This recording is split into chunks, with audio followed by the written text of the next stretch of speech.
Hello, my amigos. Uh, Jasu, Bosise, that's how we say it in Greek. So today I am going to be doing another reading from The Magic, the sequel to The Secret. Um, Today's day 8 is called The Magic Ingredient. I don't know if y'all can see it. This I think is a better camera. A few weeks, no, a month. Wow, that flew by. A month ago I got this and it I looked like really scary in the one of the videos I shot. I think it was like day 4. It just like could not catch up with my facial expressions and it would freeze. But now it's caught up and I think this is a better camera. And I think and I hope you guys can hear me better. Because normally when I play it back, I do hear and see a difference. But let me know.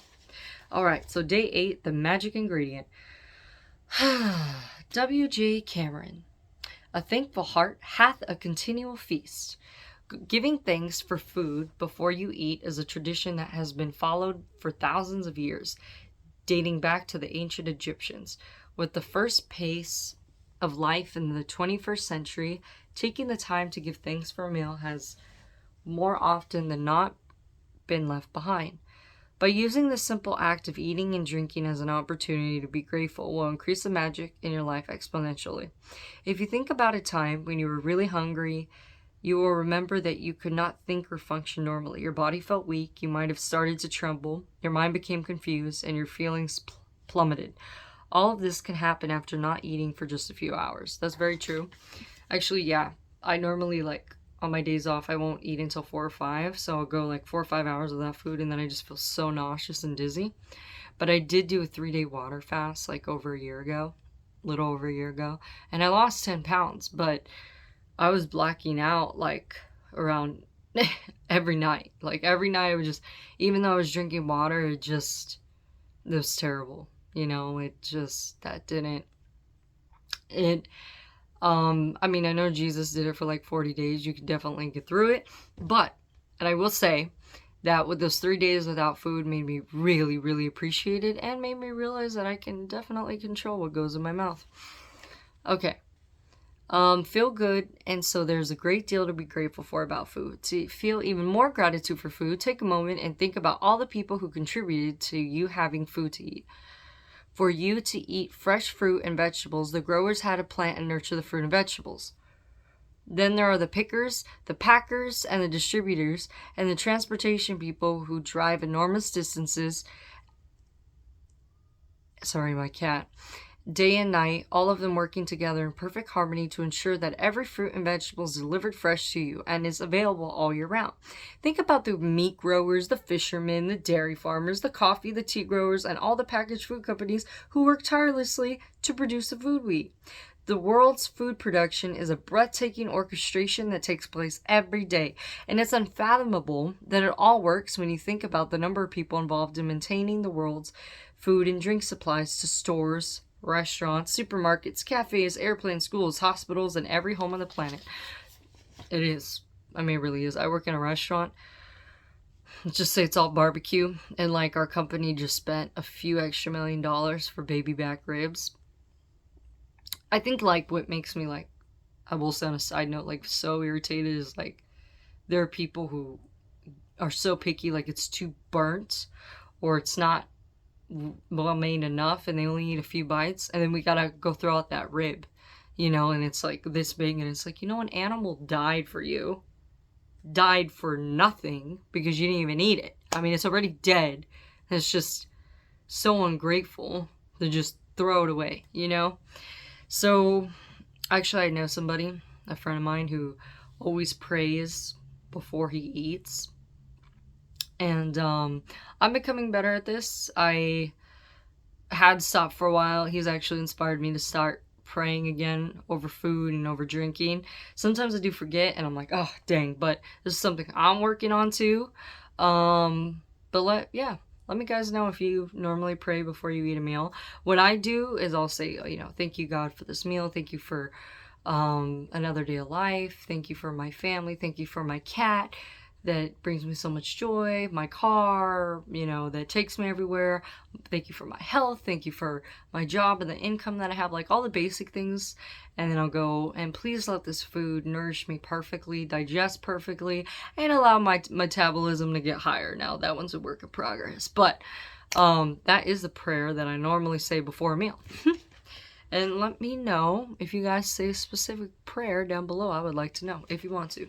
No pressure. Where was I? Food is a gift. It's a gift of nature because there would be nothing for any of us to eat if nature didn't supply us with the soil, nutrients, and water to grow food. Without water, there would be no food, vegetation, animals, or human life. We use water to cook our meals, grow our food, maintain our gardens, supply our bathrooms, sustain every vehicle that moves, supports our hospitals, fuel, mining, manufacturing industries, enable transportation, make our roads, make clothes, and every consumer product and appliance on the planet.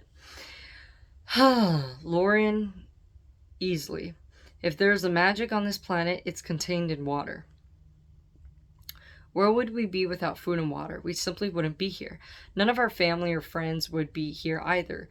We wouldn't have this day or any tomorrow, but here we are on this beautiful planet together, living life with challenges and ecstatic joys because of nature's gift for food and water. To say the simple magic words thank you before you eat or drink anything is an act of recognition and gratitude for the miracle of food and water. Alrighty. I would say, and I know I've mentioned this before, that when you guys, hold on. Oh, thank God I pressed the right button. I paused you guys because my cat was going wild. Okay, where was I? In addition, your gratitude for food and water keeps the magic continuing in your life. And it will leave its glorious golden thread through everything that is dear to you, everything that you love, and everything that you're dreaming of. In ancient times, people believed that when they blessed their food and water with gratitude, it purified what they were blessing. And when you look at the theories and discoveries that quantum physics has, I mean, in recent times, such an observer effect, the ancients may very well have been right. Yeah, if you look at Joe Dispenza, I'm going to say his name again. All his research has to do with quantum physics, combining the laws of the universe, like the law of attraction, elevating emotions, living in the future, and it's all really the same thing, but like scientists like to complicate it. He is a doctor too, but I think for someone who has a very analytical mind and is, like tries to find doubt in everything or is very cynical, I think that he's a great person to turn to, so I highly recommend him. Can't recommend him enough. In ancient times, one of the ways to experience the magic of gratitude instantly with food and drinks is to really savor what you're eating and drinking. When you savor your food or drinks, you're appreciating them and you're being grateful. As an experiment, next time you're in the middle of eating food or drinking any liquid, when you take a mouthful, concentrate on the taste of the food in your mouth or the flavor of the liquid before you swallow it. You'll find that when you focus on the food or drink in your mouth and savor it, the flavors seem to explode. You know the image I have? I don't know if you guys have seen Ratatouille, but I think that's a great example. Maybe I'll pin in the little video because I actually pay monthly. I never use a video edit, but I do. Anyways, there's this part where Ratatouille, he's on top of this of the house, and he takes like the cheese and the I think it's a mushroom, and then he uses the lightning to cook it, and then he adds like the cheese and like a piece of fruit, and it's like he savors every little taste. I think like you want to start off a little recommendation if you're not allergic to it. What is like has so much flavor, if you take a nice juicy peach and a piece of chocolate, even like sea salt chocolate, that's what I love to do, and you eat both, combine that and just savor it. There's just the appreciation I have for that combination. Just a recommendation. Let me know if you guys like have any kind of dessert or meal that you love to savor and that you don't like to just eat to eat, all right, so number 1, as usual, you're gonna make a list of 10 things that you're grateful for and write why. 2, before you eat or drink anything today, take a moment to look at what you're about to eat or drink and think in your mind or out loud and say the magic words, thank you, thank you, thank you. If you want, you can sprinkle your food or drink with magic dust. That's actually something I'm gonna try. I remember I used to do this practice a lot when I was younger, and like there's some things I forgot. I was like, just go like this, magic dust. And number 3, you're going to take your magic rock and you're gonna think about the best thing that happened to you today. All right, and that is it. And then next time we shall continue with day number 9, the money magnet. Alrighty guys, well, if you have any questions, concerns, anything that you want me to review, or any other comments, comment down below. And if you like this video, feel free to subscribe. And until next time, toodles.